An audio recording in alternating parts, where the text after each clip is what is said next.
people. First of all, thank you so much for finding time and for being here again.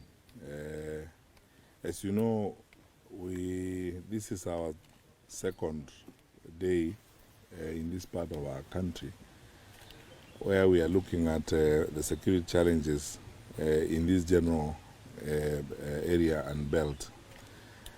Many of those challenges are related to a proliferation of firearms in illegal hands.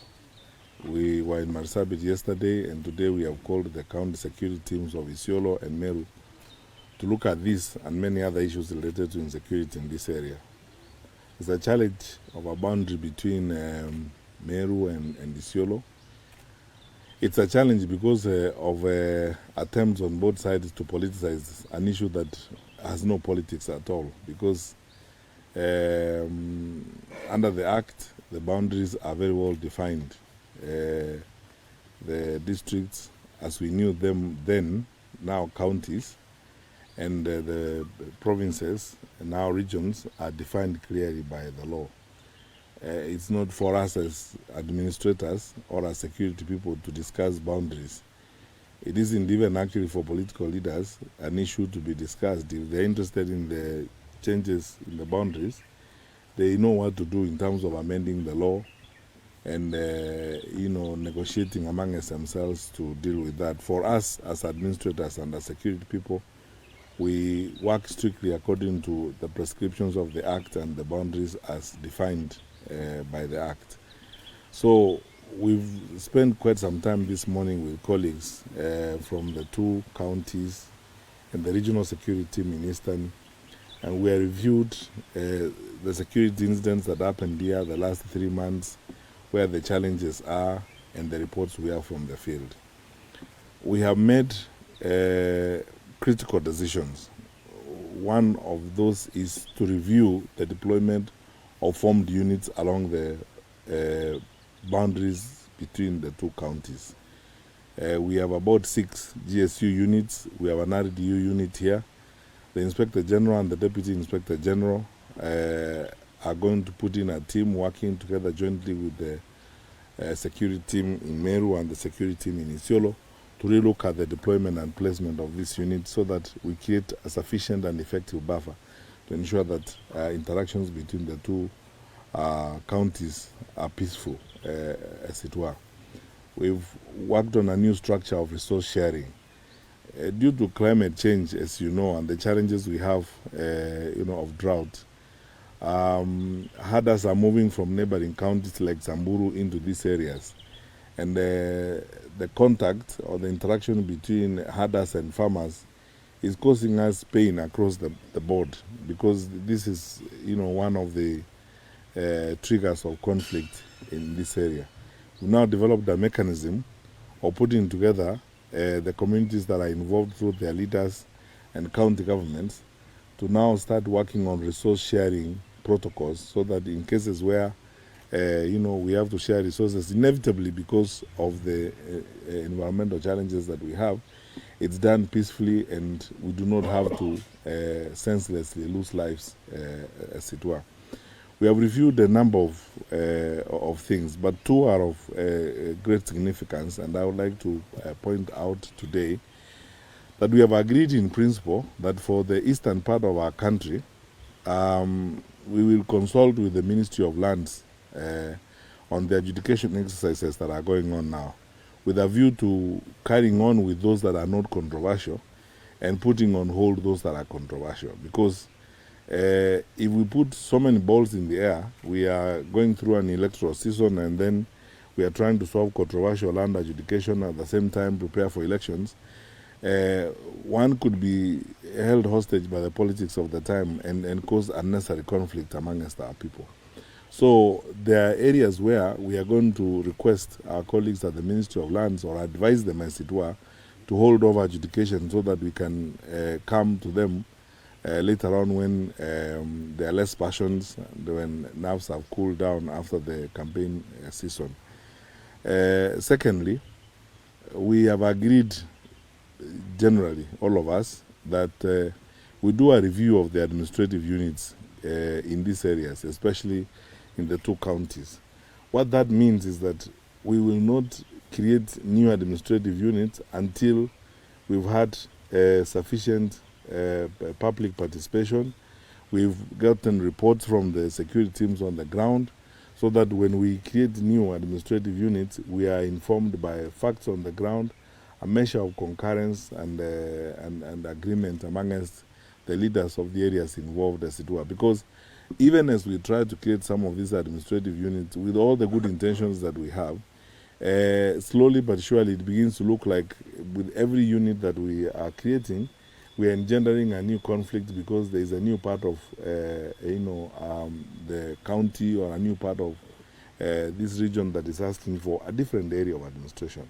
So for the eastern region, what we have agreed is that, because a good part of this region is prone to conflict, whether it's sectarian or otherwise, we have requested the security teams under the leadership of our regional commissioner to now do a new review, even of all the applications we have on the table for administrative areas before we can create them.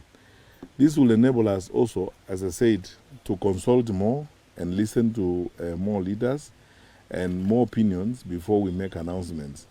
Lastly, and this is very much in line of what I have said today, we have to do everything we can to minimize conflict to zero. Whether it's human-wildlife conflict, we will continue engaging our colleagues at KWS. You see, we've had a meeting with them today to look at areas where there has been human-wildlife conflict, to see how we can best address this as we go forward.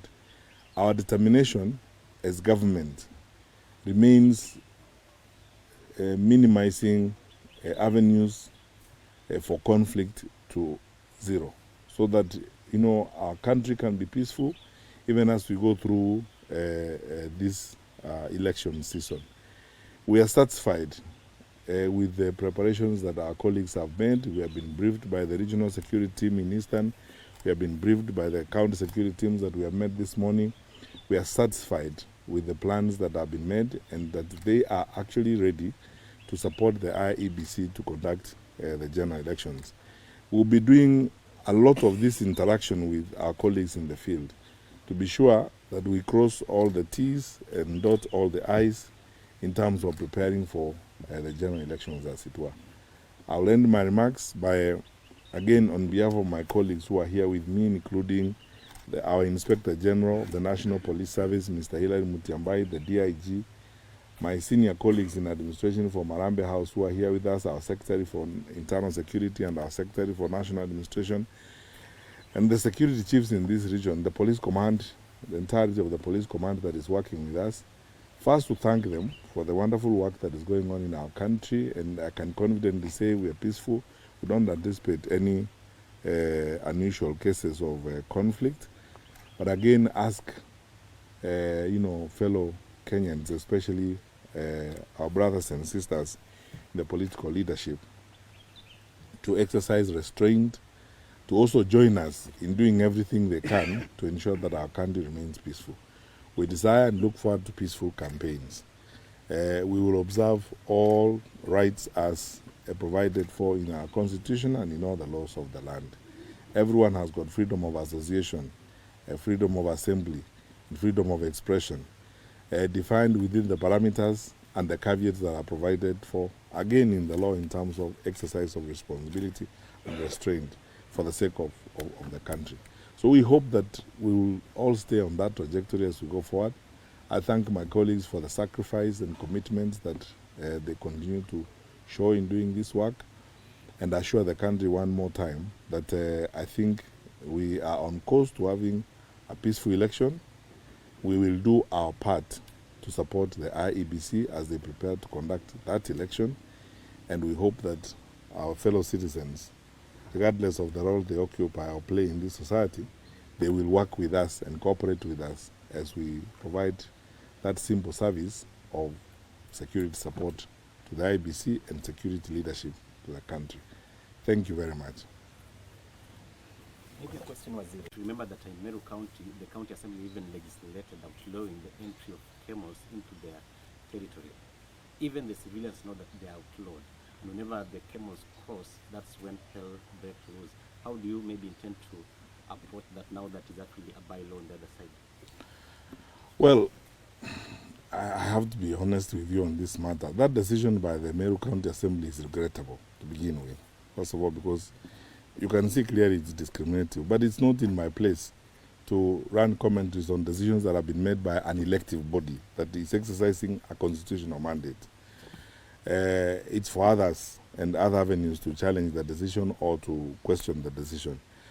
We believe, and I think because our democracy has come of age and because the management of our society now is being done more on a consultative, interactive, inclusive manner, that we will stay engaged with our colleagues and all our leaders at all levels of government, so that a matter like that is best ventilated through a process of discussion and negotiation than, you know, a forceful way of compelling one section of the society to do one thing or the other.